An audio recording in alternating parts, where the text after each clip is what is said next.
3,000 American soldiers froze to death in December 1944. Not from German bullets, not from artillery, from cold, from orders, from a document signed by their own general while he drank coffee in a heated tent 20 miles behind the lines. This is File 045, the Bastogne Protocol, the classified directive that turned the Ardennes forest into a frozen graveyard, and the one man who documented every single death, every denied request for help, every moment of betrayal.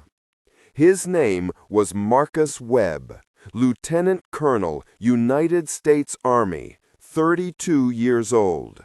And by the time this story ends, you'll understand why he spent the last 50 years of his life trying to bring one man to justice. That man was Major General Howard Pierce, 56 years old, West Point graduate, career officer, a man who never fired a shot in combat, who never felt the cold, who never went hungry, but who sent 3,000 men to die in the worst winter Europe had seen in decades. And here's what makes this story different from every other war story you've ever heard. Pierce wasn't evil. He wasn't a sadist. He wasn't even particularly cruel by the standards of military commanders. He was efficient, logical, a man who saw war as a problem to be solved with mathematics. 3,240 men equals 48 hours of delayed German advance. That was the equation. That was Protocol 7-4-1, the Bastogne Protocol.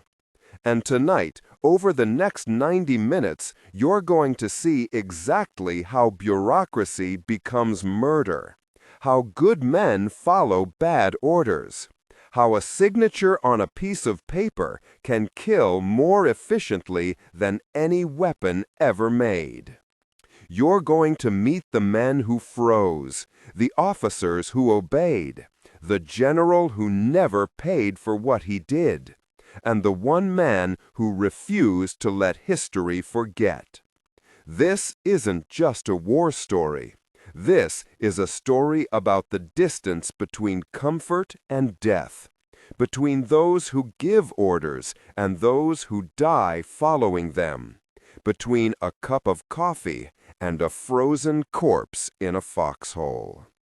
If you think you know what happened at the Battle of the Bulge, you don't, because this part was classified, buried, hidden for 80 years, until now. I'm going to tell you everything, every document, every death, every moment of that brutal December. And by the end, you'll understand exactly what the title means. 3,000 men froze while their general drank coffee. Let's begin. December 3rd, 1944. The Ardennes Forest, Belgium. The weather is already turning. Temperatures are dropping below freezing at night. The trees are bare. The ground is hard, and every soldier in the European theater knows what's coming. Winter, the killing season. The Germans are beaten. Everyone knows it. Hitler's armies have been in retreat since D-Day. The Allies are pushing east toward Germany. Victory is inevitable. It's just a matter of time, maybe 6 months, maybe less. But there's a problem. The Allied advance has outrun its supply lines. Fuel is short, ammunition is rationed, and most critically, winter equipment hasn't arrived. The Army quartermasters say it's coming, 2 weeks, maybe 3. The soldiers just need to hold their positions until the gear arrive. 2 weeks, that's what they're told. In a communication bunker outside the town of Bastogne, Lieutenant Colonel Marcus Webb sits at a wooden table covered with maps. He hasn't slept in 3 days. His hands shake slightly as he lights another cigarette. He's commanding 3 battalions, 3,240 men. 1st Battalion, 394th Infantry. 2nd Battalion, 395th Infantry. 3rd Battalion, 393rd Infantry. Good men, young men. Some are veterans of Normandy. Others are fresh replacements who've never seen combat. But they're trained. They're ready. They trust their officers. They trust the Army. They trust that someone up the chain of command knows what they're doing. Webb is about to discover how misplaced that trust is. The radio operator hands him a sealed envelope. Top secret, eyes only. Webb opens it with his combat knife. Inside is a single sheet of paper. Official United States Army letterhead. Dated December 3, 1944. Signed by Major General Howard Pierce, commander of their division. The document has a title at the top. Protocol 7-4-1. Webb reads it once. His face goes pale. He reads it again. His hands start to shake harder. The cigarette falls from his lips. The radio operator asks if everything is okay. Webb doesn't answer. He's staring at the document like it's written in a language he doesn't understand. Except he understands perfectly. That's the problem. Protocol 7-4-1 orders Webb to immediately deploy all 3 battalions to defensive positions in a sector of the Ardennes forest designated as Grid Square 741. The positions are to be established by 0600 hours, December 4th. The battalions are to hold these positions until relieved or until further orders. That sounds routine. That sounds like standard military procedure. Establish defensive positions, hold them, wait for orders. Except for one small detail buried in paragraph 3. The supply allocation for this deployment is listed as Priority Level 3. In Army terminology, that means non-essential. It means these units will receive supplies only after Priority 1 and Priority 2 units have been fully supplied. In practical terms, it means they probably won't receive any supplies at all, not for weeks. And the positions they're being ordered to occupy are in a valley, surrounded by hills, no cover, no concealment, no defensible terrain features. Classic kill box. Any military academy cadet could look at this map and tell you these positions are indefensible.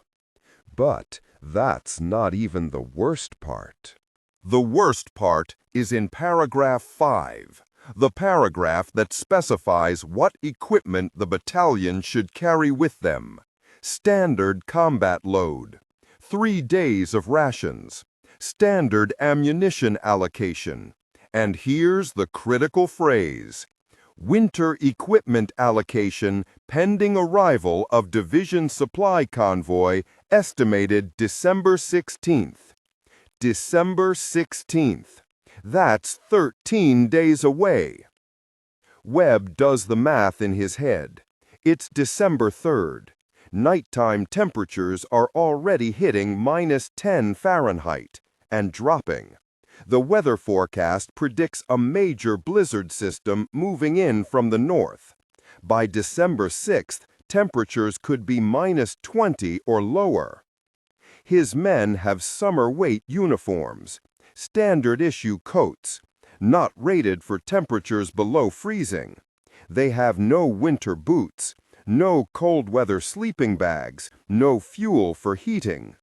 And they're being ordered to sit in exposed positions in a valley for 13 days, maybe longer. Webb looks at the signature at the bottom of the page. Major General Howard Pierce. He's never met Pierce. He's only seen him once, at a briefing 3 months ago. A tall man, gray hair, pressed uniform. Spoke about logistics and supply chains in the same tone other men used to discuss train schedules. Webb picks up the radio handset. He's going to request clarification. There has to be a mistake. Nobody would intentionally send 3,000 men into winter positions without proper equipment. It's not just cruel, it's militarily stupid. These men will become casualties before they ever engage the enemy. Before he can key the radio, his executive officer walks in. Captain Robert Hayes, 25 years old. He has a wife back in the States, a daughter he's never met. She was born 3 months ago while he was in France. He carries her photo in his helmet. He looks at it every night before he sleeps. Hayes reads over Webb's shoulder. His face goes through the same transformation. Confusion, disbelief, horror. He says 5 words. "Sir, we can't do this." Webb doesn't answer. Because they can. Because they have to. Because that's what orders mean in the military. You follow them, even when they don't make sense, even when they're wrong, even when they'll kill you. But Webb is going to try one more thing. He's going to request clarification, put his concerns on the record. Maybe Pierce doesn't understand the reality on the ground. Maybe this is just a planning error. Maybe if Webb explains the situation clearly enough, the orders will be changed. He drafts a response. It takes him 20 minutes to get the wording right. Professional, respectful, but crystal clear about what these orders mean. The response reads, Protocol 741 received and understood. Request clarification on the following points. 1. Positions specified in Grid Square 741 offer no defensible terrain features and are tactically exposed. 2. Weather forecast predicts sustained temperatures below -15 Fahrenheit beginning December 6th. 3. Winter equipment will not arrive until December 16th at earliest. 4. Given factors 1 through 3, casualty projections for cold-related injuries exceed 90% within 7 days. Request confirmation that deployment should proceed as written or advise of alternate positions with improved defensive characteristics. Respectfully, Lieutenant Colonel Marcus Webb, commanding. He hands the message to the radio operator. It goes out encrypted. Top secret. Eyes only. Direct to Pierce's command post. The response comes back 40 minutes later. It's 1 sentence long. Protocol 741 is confirmed. Execute immediately. Failure to comply will result in relief of command and court-martial proceedings. Pierce. Webb reads it 3 times. Hayes reads it over his shoulder. They look at each other. Neither of them speaks for a long moment. Finally, Hayes says what they're both thinking. He knows. He understands what he's ordering, and he's doing it anyway. Webb nods slowly. Get the battalion commanders. We move in 3 hours. Sir, if we object? He'll relieve me. Install someone who'll execute without question. At least if I'm there, I can try to minimize casualties. By following orders that will kill them? Webb doesn't have an answer for that, because there is no good answer. This is the impossible position that good officers sometimes find themselves in. Follow orders that will result in deaths, or refuse orders and be replaced by someone who might cause even more deaths. He makes his choice. He'll follow the orders, but he's going to document everything. Every decision Pierce makes, every request Webb submits, every denial, every death. Because maybe, someday, someone will care. Maybe, someday, there will be justice. He doesn't know that it will take 60 years. He doesn't know that he'll die without ever seeing Pierce punished. He doesn't know that his son will be the one to finally make this story public. All he knows right now is that he has 3 hours to prepare 3,000 men for a deployment that will likely kill most of them.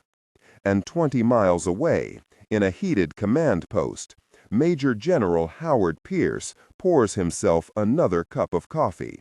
Steam rises from the cup. The tent is warm, almost too warm.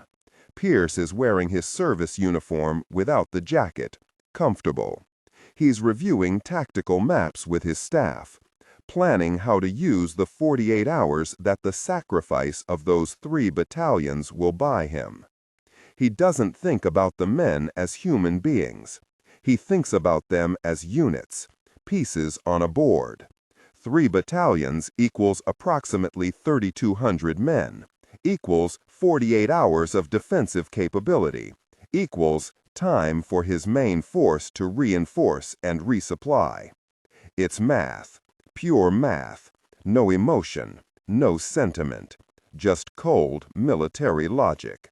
His chief of staff asks him about Webb's request for clarification.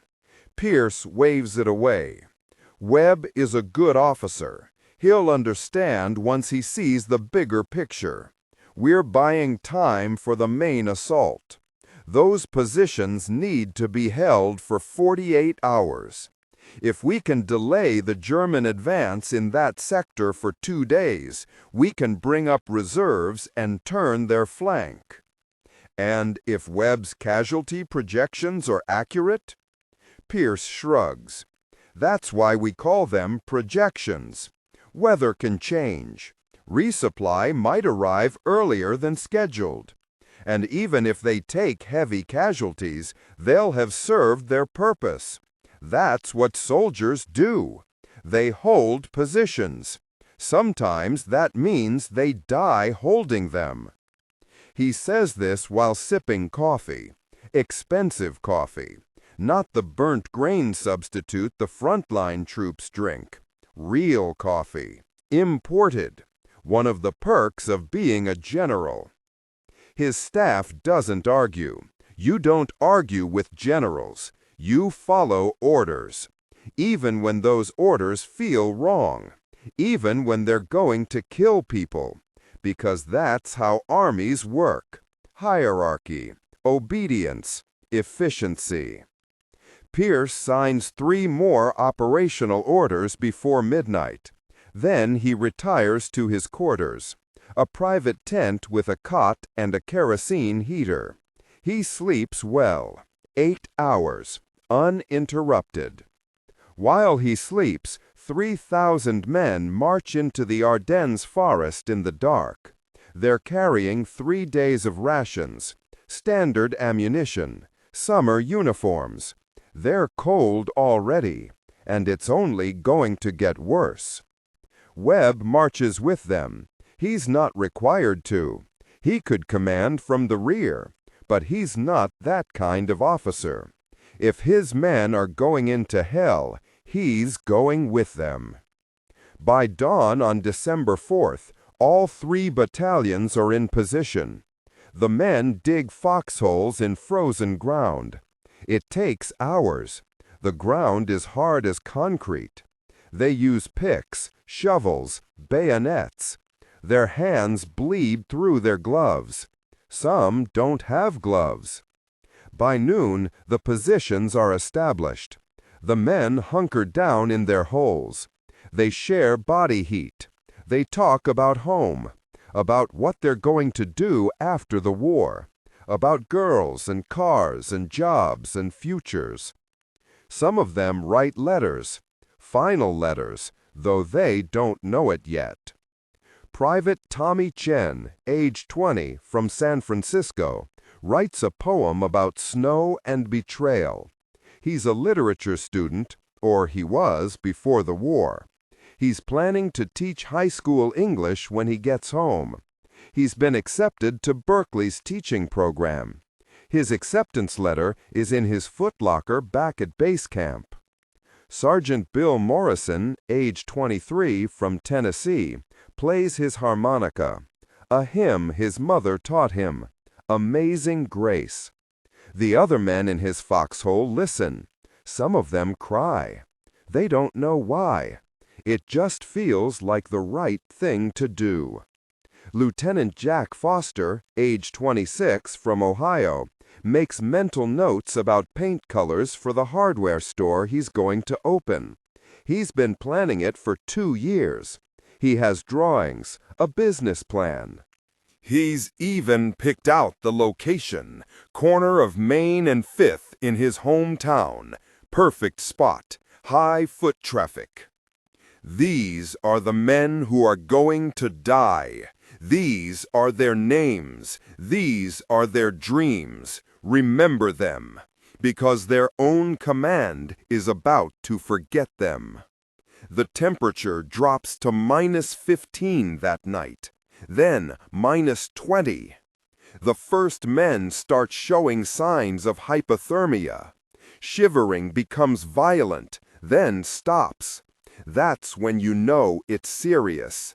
When they stop shivering, when they start feeling warm, when they start taking off their coats. Webb sees it happening. He radios Pierce, requests immediate medical evacuation for cold casualties, requests emergency winter equipment airdrop, requests permission to rotate units back to heated facilities. Pierce denies all 3 requests.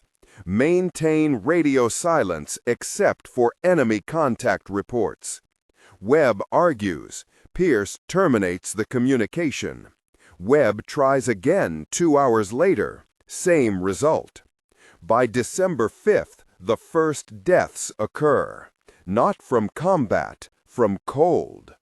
Private Martin Kowalski, 19, from Pittsburgh. He falls asleep on watch. He never wakes up. They find him in the morning, frozen. His eyes are still open, looking at nothing. Sergeant Robert Turner, 28, from Texas. He's a veteran, Normandy.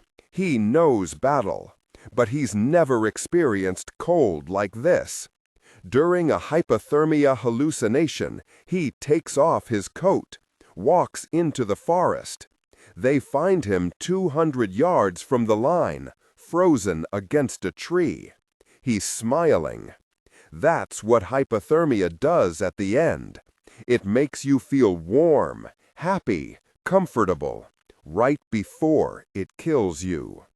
Webb documents every death, time, cause, circumstances. He's building a case, evidence. He doesn't know what he's going to do with it yet, but he knows it matters. By December 6th, they've lost 37 men, all to cold. 0 enemy contact. The Germans haven't even probed their positions yet. The enemy isn't the Wehrmacht. The enemy is winter. And the enemy is winning. Webb makes his 5th request for relief. Pierce denies it, with a message that Webb will remember for the rest of his life. Your casualties are within acceptable parameters for the operational timeline. Maintain position. Relief will arrive when operationally feasible. Pierce. Acceptable parameters. That's what Pierce calls it. Acceptable. As if there's an acceptable number of men who freeze to death because they weren't given proper equipment.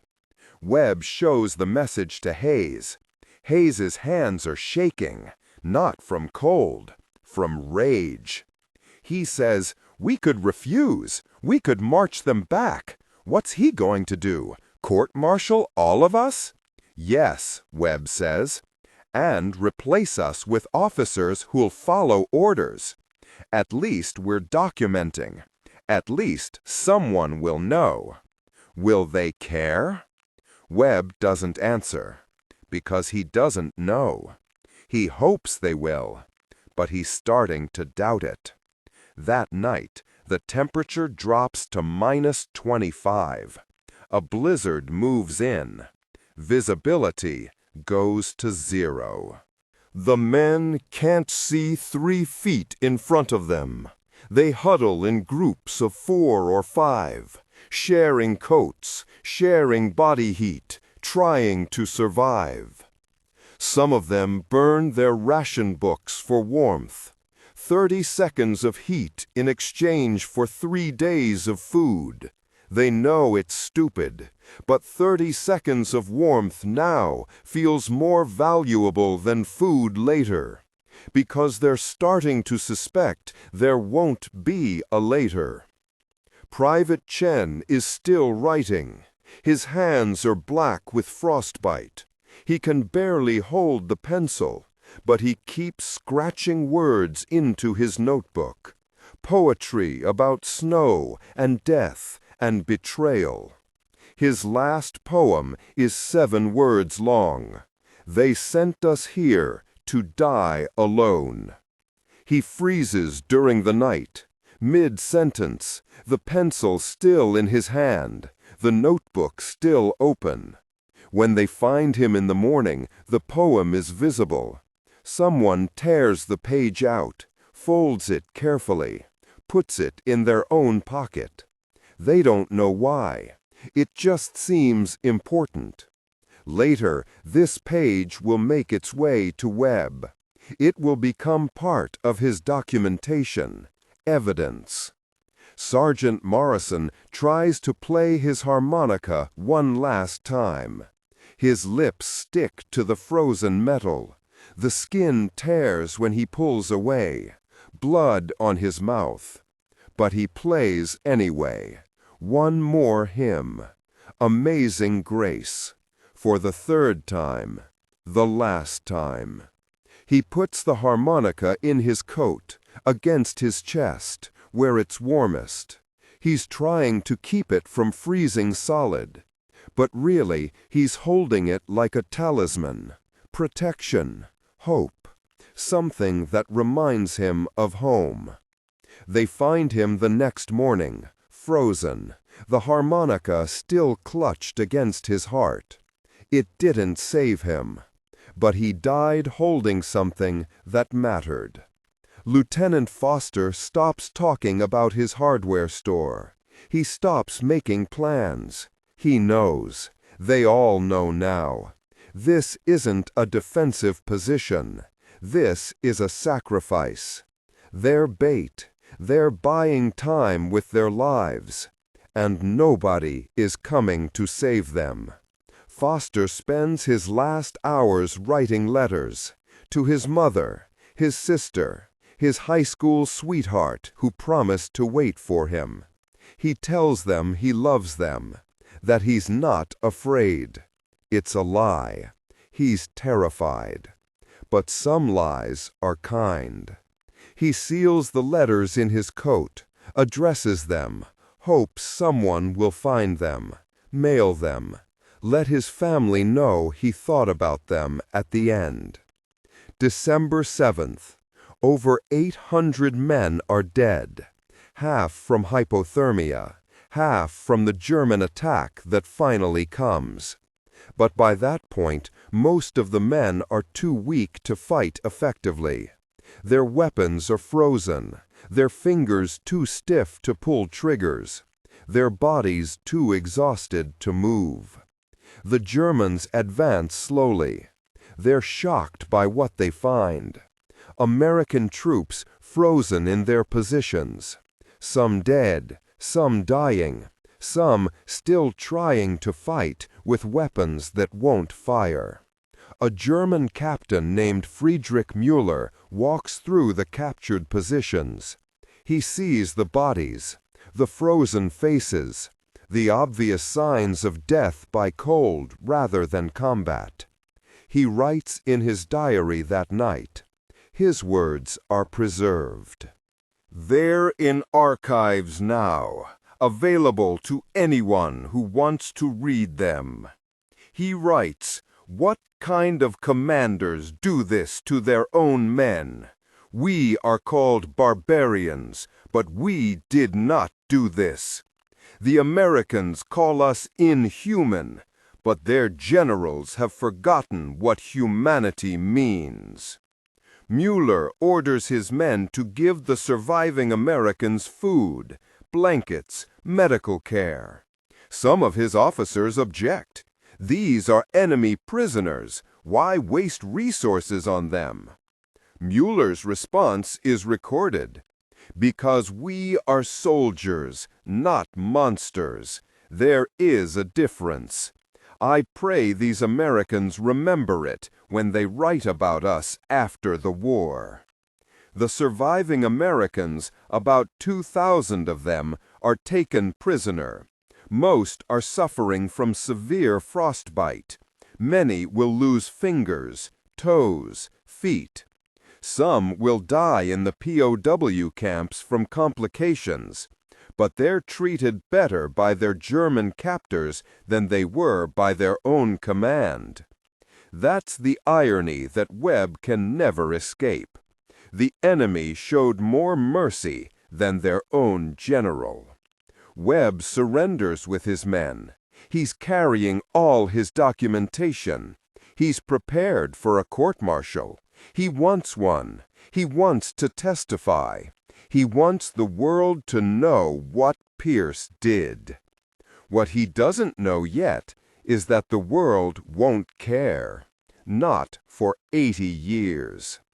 The final toll from Protocol 741 is this: 1,263 dead, 784 wounded, 2,193 captured, total casualties 3,240, 100%.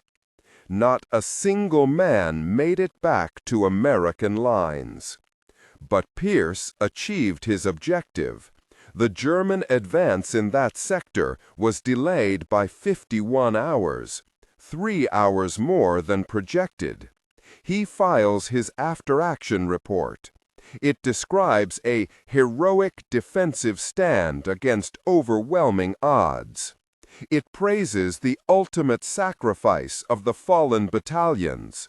It recommends several posthumous medals. It makes no mention of the denied supply requests, the impossible positions, the ignored pleas for help. It's a masterpiece of military bureaucracy.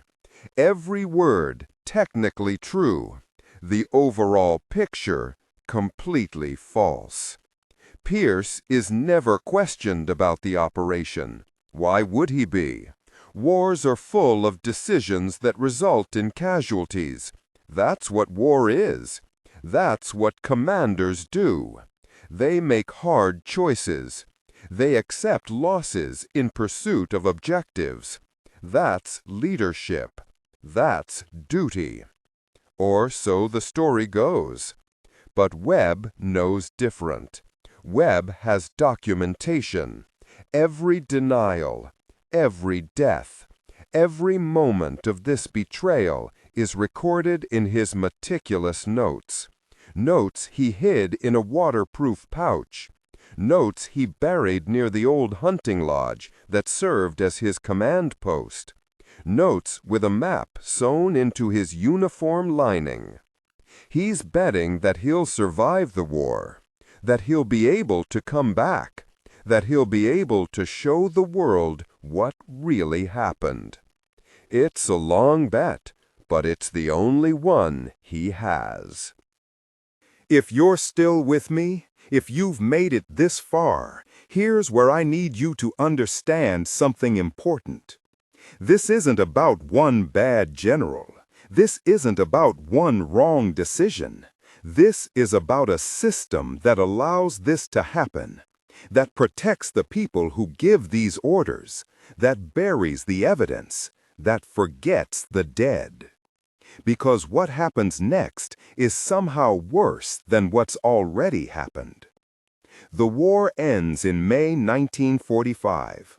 Webb survives. He's held in a German POW camp for 5 months.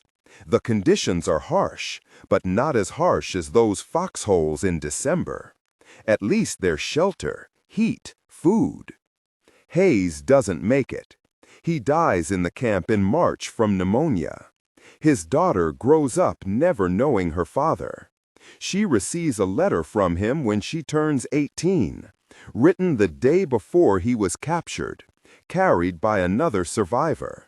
In it, Hayes tells her about the cold, about the orders, about the general who drank coffee while they froze. She keeps that letter for the rest of her life. It's in a museum now, part of the public record. You can read it if you want. It's devastating. Webb is repatriated in July 1945. He's 33 years old. He looks 50. The camp, the war, the knowledge of what he witnessed, it's aged him decades. His first action upon returning is to go back to the Ardennes. June 1945. The forest is green now, beautiful. Hard to believe it was a frozen hell 6 months ago. He finds the hunting lodge. It's damaged but standing. He digs up his documentation. The waterproof pouch did its job. Everything is intact. Every casualty report, every denied request, every communication with Pierce, he has it all. He goes to the military authorities. He requests an investigation. He presents his evidence. He names Pierce. He names every officer who signed off on Protocol 741. Captain James Sullivan, Major Richard Corman, Lieutenant Colonel David Barnes, Major Frank Dietrich, Colonel Thomas Ashford. He demands courts-martial, justice for 3,000 men. The Army says no. The war is over. They're focused on occupation, reconstruction, demobilization. They don't want scandals. They don't want questions about decisions made in the heat of battle. They don't want to prosecute generals for doing their jobs. Webb is told to let it go.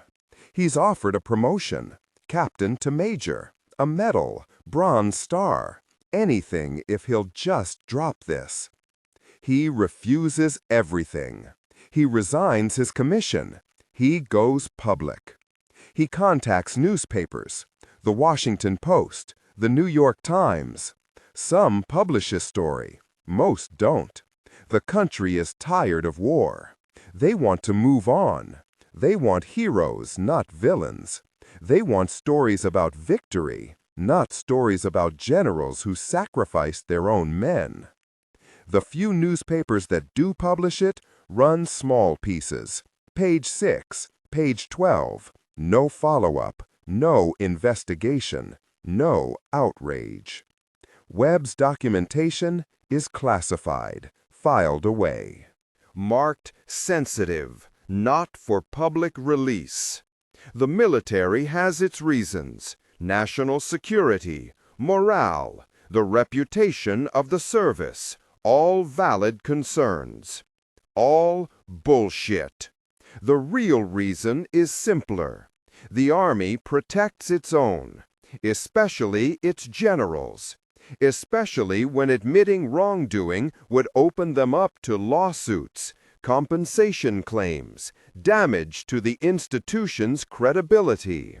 So they bury it. They bury Webb's evidence. They bury the story. They bury the truth. Pierce is never prosecuted. He retires in 1948, full honors, full pension. He writes a memoir. It becomes a bestseller. He's praised as a brilliant tactician, a strategic genius, a leader who made hard decisions under impossible circumstances. He never mentions Protocol 741. Not in the book, not in any interview, not once. Sullivan, Corman, Barnes, Dietrich, Ashford, they all have successful careers, promotions, honors, comfortable retirements. None of them ever publicly acknowledge what they did. None of them face consequences. And Webb? Webb becomes a ghost, a man obsessed with the past, a man nobody wants to listen to. He spends 50 years trying to get someone, anyone, to care about what happened. He contacts historians, documentary filmmakers, authors, anyone who will listen. Most ignore him. Some interview him. Nobody believes him. Or if they believe him, they don't think it matters. It was war. People die in war. Generals make tough calls. That's how it works. Webb shows them his documentation, the actual papers, the orders, the denials, the evidence. Some are interested, but they can't access the military files to verify. And without verification, it's just one man's word against the official record. The official record says Protocol 741 was a legitimate tactical operation. Heavy casualties were sustained due to unexpected enemy action and severe weather. The commander on scene, Lieutenant Colonel Webb, performed admirably under difficult circumstances. All personnel conducted themselves in accordance with the highest traditions of military service. That's the official version.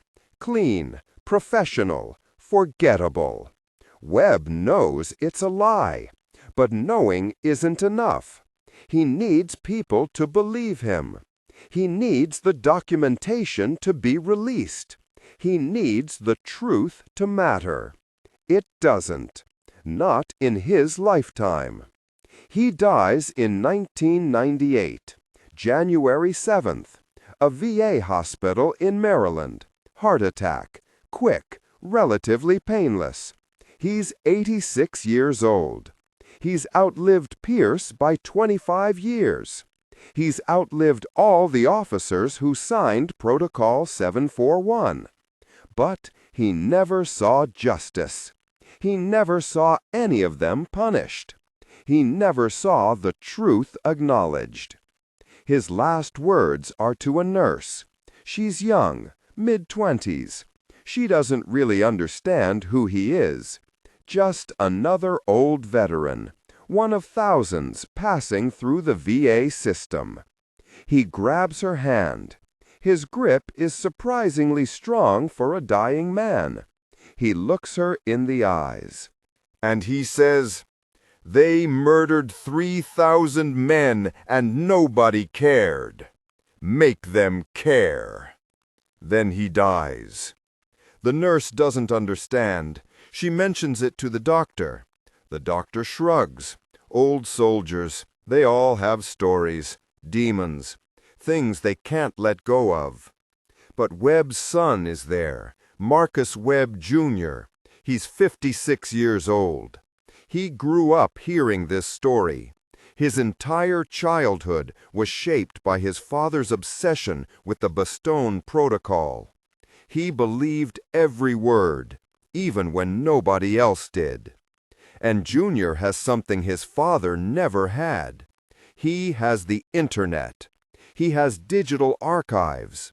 He has new laws about classified information. He has the Freedom of Information Act. He has tools his father couldn't have imagined. Junior spends 5 years fighting to get his father's documentation declassified. 5 years of lawsuits, appeals, bureaucratic warfare. The military fights him every step. They claim national security. They claim privacy concerns for families of the deceased. They claim the information is too old to matter. Junior fights harder. He gets lawyers, journalists, historians. He builds a coalition of people who care about historical truth, about accountability, about making sure the dead are remembered accurately. In 2003, 63 years after Protocol 741, the documentation is finally declassified. All of it. Every page, every order, every denial, everything Webb recorded. Junior publishes it online, free, open access. Anyone can read it. Anyone can verify it. It's not one man's word anymore. It's official military records. Undeniable. Irrefutable. The story finally breaks. National news. International coverage. Documentarians make films. Historians write books. The Bastogne Protocol becomes shorthand for military failures, for the distance between commanders and consequences, for the human cost of cold strategic thinking. But Pierce is dead, has been for 30 years. Sullivan, dead 20 years. Corman, Dietrich, Ashford, Barnes, all dead. They lived full lives. They died peacefully. They were never punished, never prosecuted, never even officially censured. And that's the real tragedy of this story. Not just that 3,000 men died, but that the men who killed them faced no consequences, that the system protected them, that history tried to forget. Junior is interviewed on camera. He's asked what justice would look like now. Everyone involved is dead. What's the point? He thinks about it for a long time. Then he says, "Justice isn't about punishment anymore. It's about truth. It's about making sure their names are remembered, making sure this specific thing that happened to these specific men is never forgotten. Making sure every military officer who studies tactics also studies this, and asks themselves, am I capable of becoming Pierce? Would I sign that order? Would I drink coffee while men freeze? Because the scariest thing about Pierce isn't that he wasn't. He was ordinary, competent, following standard military logic, and that logic led to 3,000 deaths that could have been prevented with proper equipment, better positions, or the simple acknowledgement that some objectives aren't worth the cost.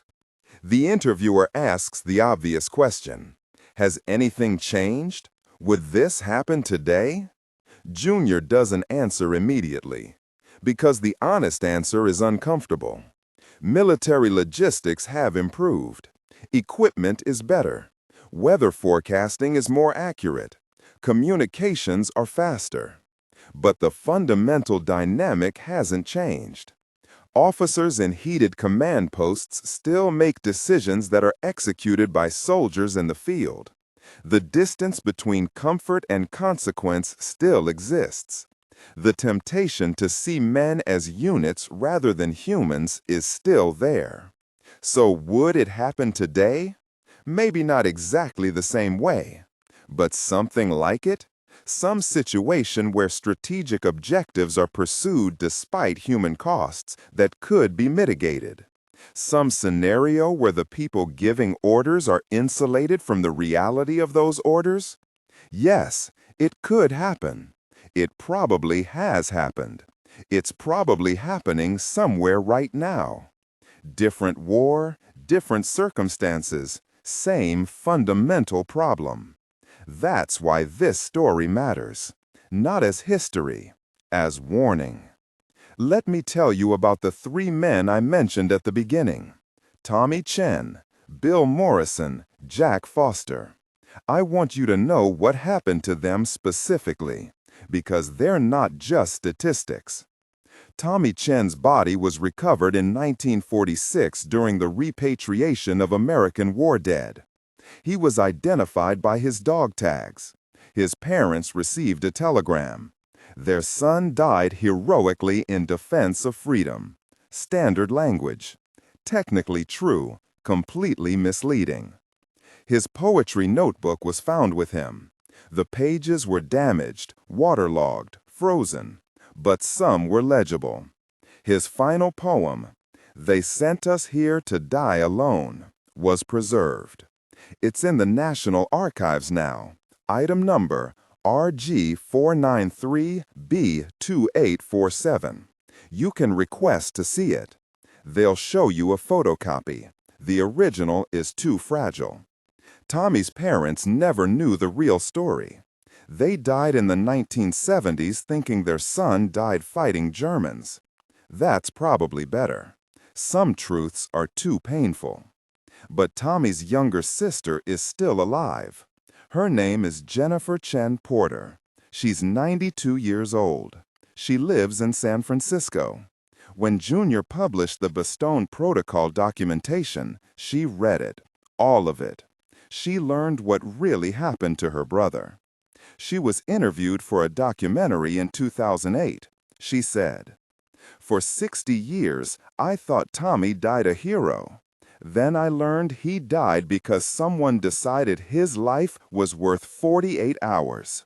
That's it, not even 2 full days. That's what my brother was worth to Major General Pierce. Less time than a weekend. And the thing that makes me angriest? Pierce got to live a full life. He got to write books, give speeches. System. Be called a brilliant commander.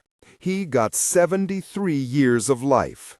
Tommy got 20, because Pierce needed 48 hours. She started crying during the interview. She couldn't finish. They had to stop filming. But those words are out there, recorded, preserved, part of the historical record. Bill Morrison's family in Tennessee never recovered his body. It was classified as lost in action for years. Finally, in 1953, he was officially declared killed in action, remains unrecovered. His family held a funeral with an empty casket. His mother kept his harmonica, the one he left at home, the one he learned on as a child. She never played it, never let anyone else play it. It sat on her mantel for 40 years until she died. In her will, she left it to the Smithsonian with a note. "This belonged to my son Bill. He played Amazing Grace. He died in the cold. Please remember him." The Smithsonian accepted it. It's in storage now, not on display, but preserved, cataloged, part of the national memory. Jack Foster's letters were found on his body, still sealed, still addressed. They were sent to his family in Ohio. His mother received them in March 1946. 4 letters, one to her, one to his sister, one to his sweetheart, one to his future self, to be opened on his 50th birthday. He never made it to 50. He died at 26, but his mother kept that last letter sealed. When Jack would have turned 50 in 1968, she opened it. Nobody knows what it said. She never told anyone. She just read it alone in her room. Then she put it in a safety deposit box with instructions that it be buried with her when she died. She died in 1979.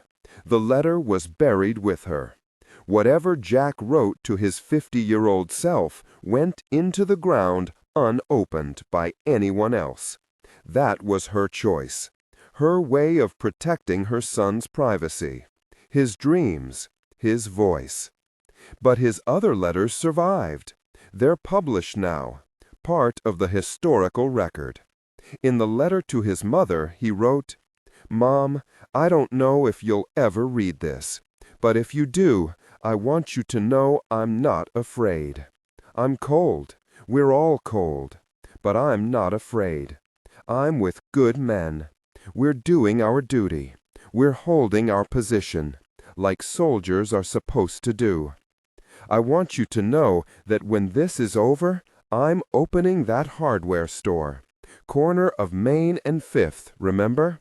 I'm going to paint it green, hunter green, with white trim, and I'm going to name it Foster and Sons, even though I don't have sons yet, because I'm planning ahead, planning for the future, because we're going to win this war and I'm going to come home, and I'm going to live a good life.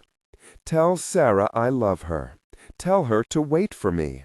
Tell her we're going to have that hardware store and 3 kids and a house with a porch and everything we talked about. I love you, Mom. Don't worry.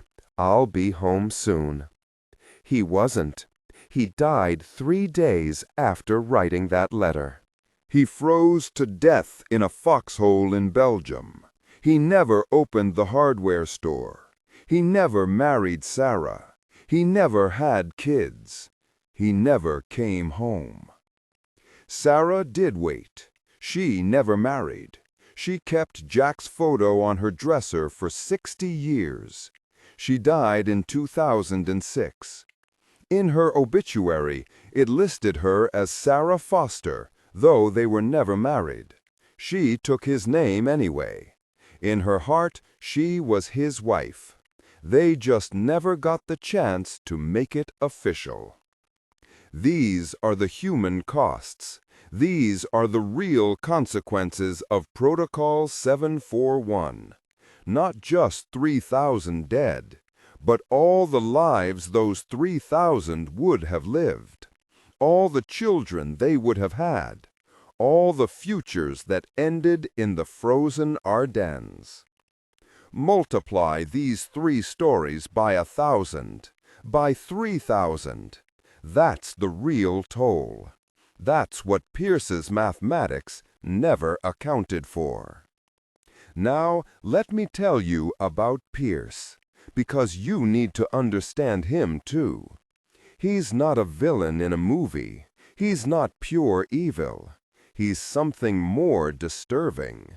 He's ordinary. Howard Pierce was born in 1888 in Virginia.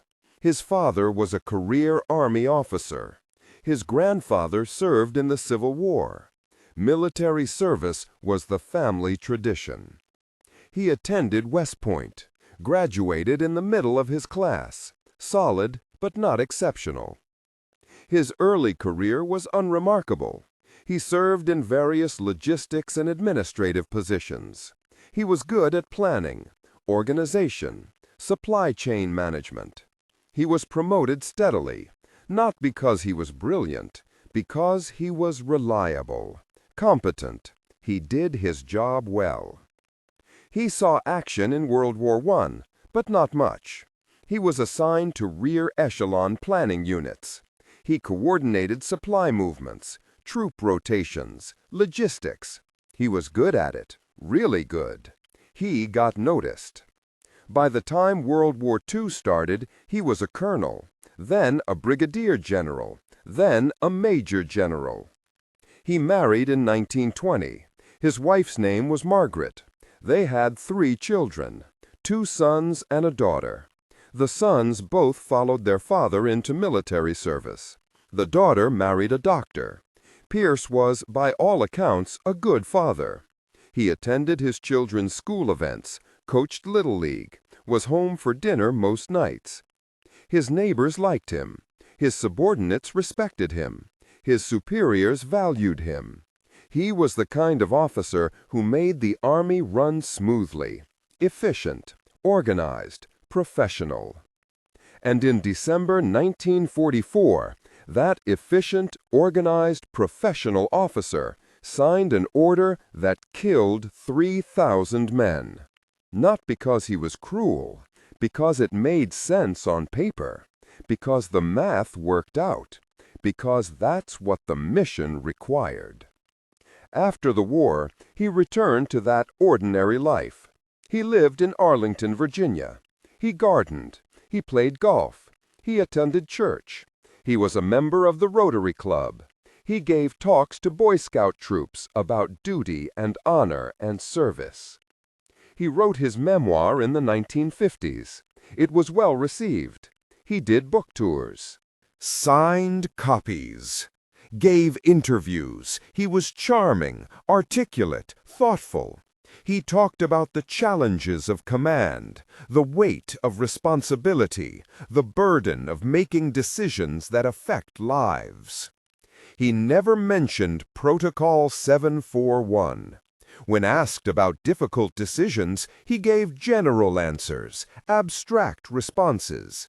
He talked about the philosophy of command, the importance of mission objectives, the necessity of accepting casualties in pursuit of strategic goals.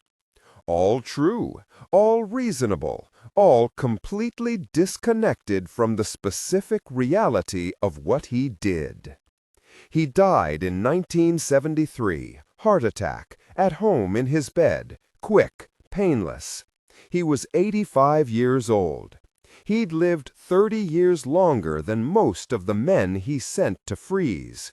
He'd lived a comfortable, respected, ordinary life. His funeral was well attended, military honors, a 21-gun salute. His obituary in the Washington Post called him a distinguished officer who served his country with honor and distinction for 4 decades. No mention of the Bastogne Protocol, no mention of the 3,000 men, no mention of the orders he signed while drinking coffee in a heated tent. And here's the thing that Webb could never accept. Pierce probably didn't think he did anything wrong. In his mind, he made a sound military decision. He achieved his objective. The German advance was delayed. His main force had time to reinforce. From a strategic standpoint, the operation was a success. The fact that it cost 3,000 lives? That was unfortunate, regrettable, the inevitable cost of war. Any military operation has casualties. That's what soldiers sign up for. That's what they accept when they take the oath.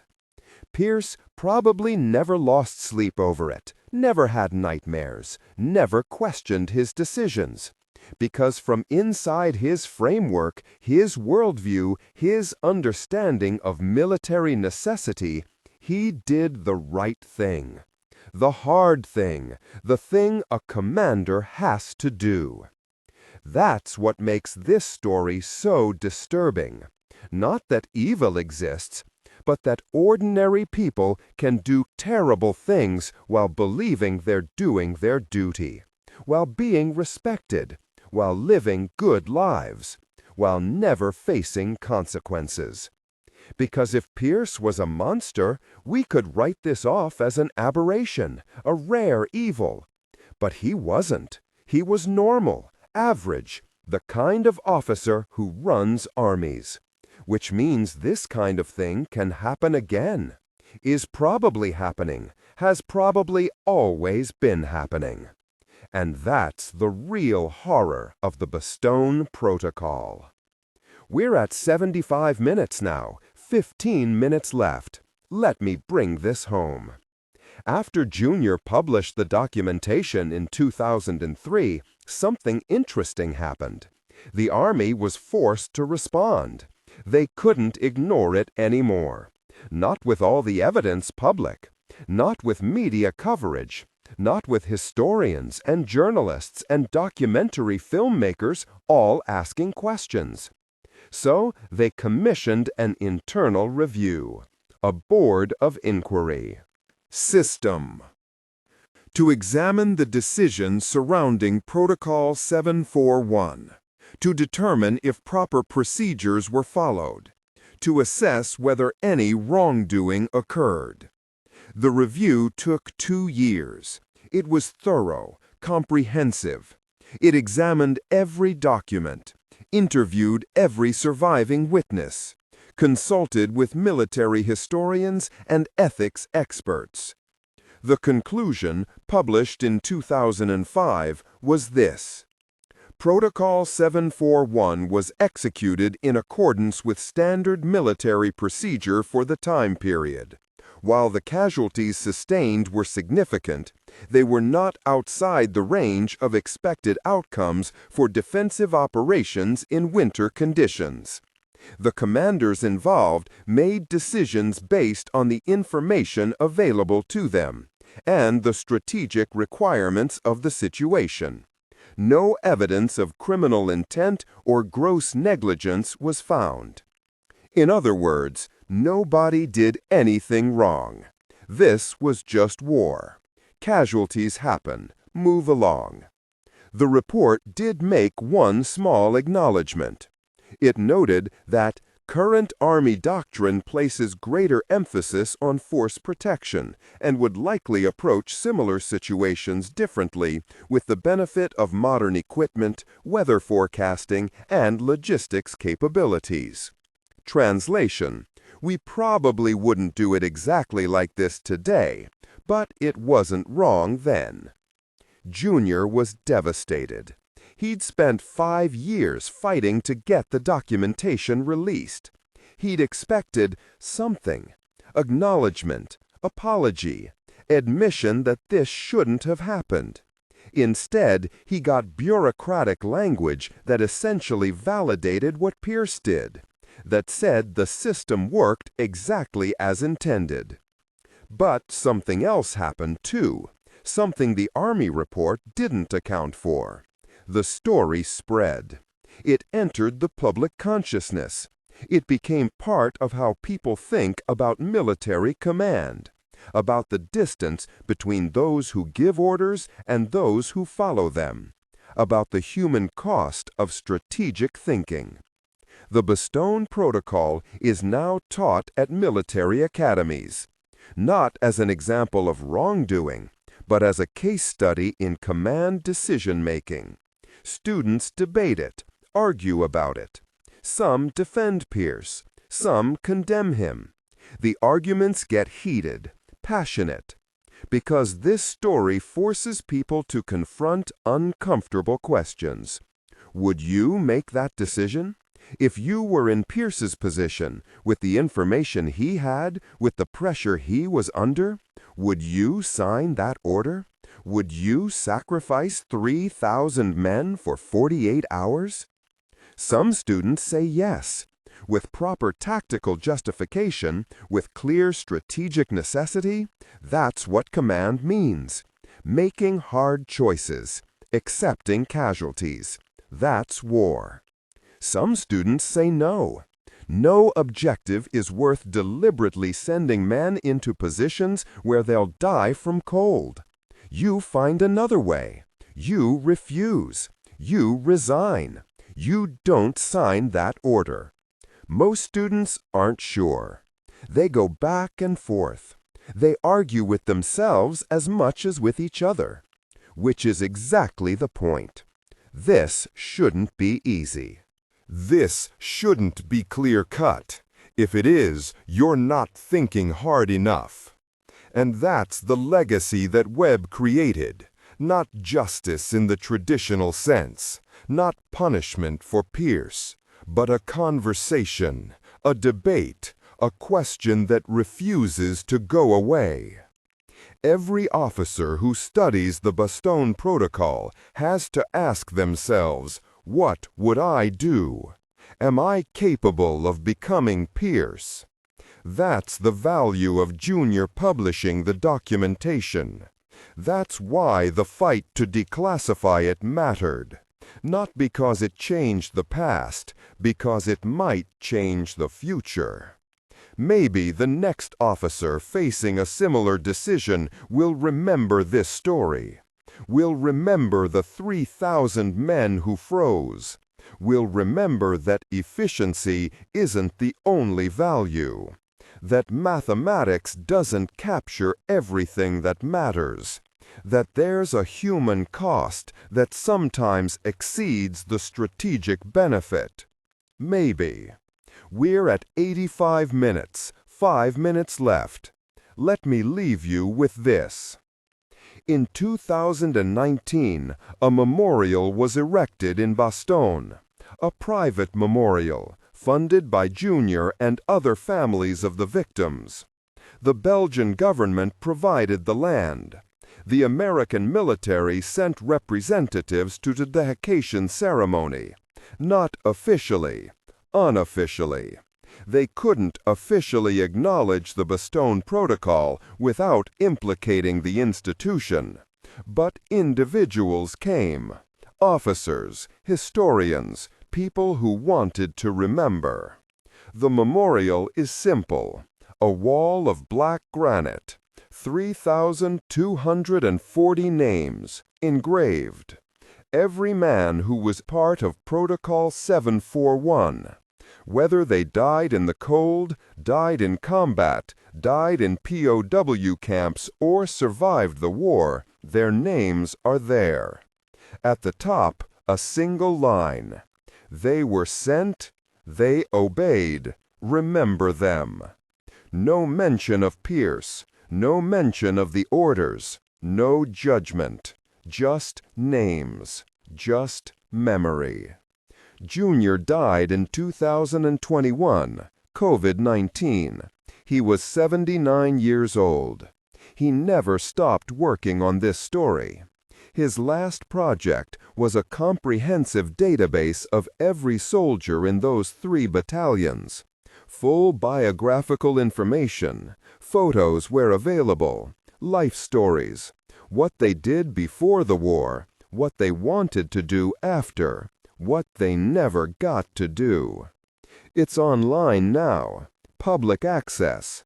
You can search by name, by unit, by hometown. You can read about them, see their faces, understand them as individuals, not as a statistic.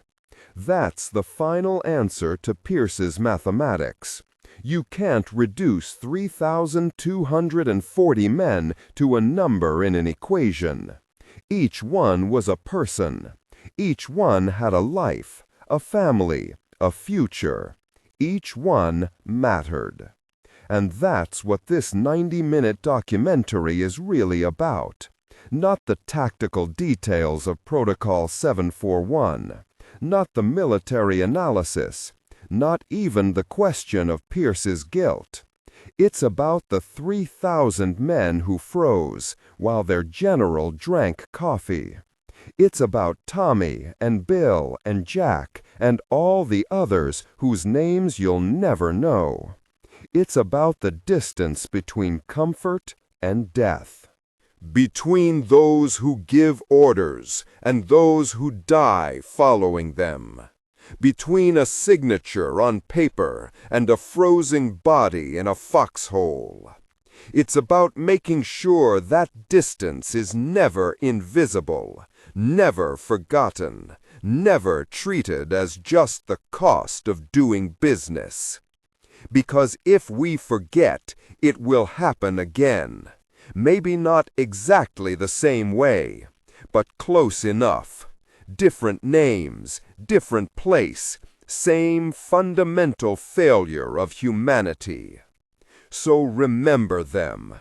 Remember Protocol 741. Remember the Bastogne Protocol.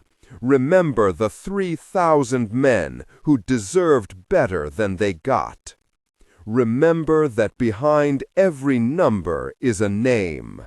Behind every name is a person. Behind every person is a life that mattered. Remember Tommy Chen's poetry, Bill Morrison's harmonica, Jack Foster's hardware store that never opened. Remember. That's all we can do now. That's the only justice left. Remember. And maybe, just maybe, by remembering, We prevent it from happening again. File 045, the Bastogne Protocol, the orders that sentenced 3,000 men to death. Now you know the whole story. Now you understand the title. 3,000 men froze while their general drank coffee. Don't forget them. File closed.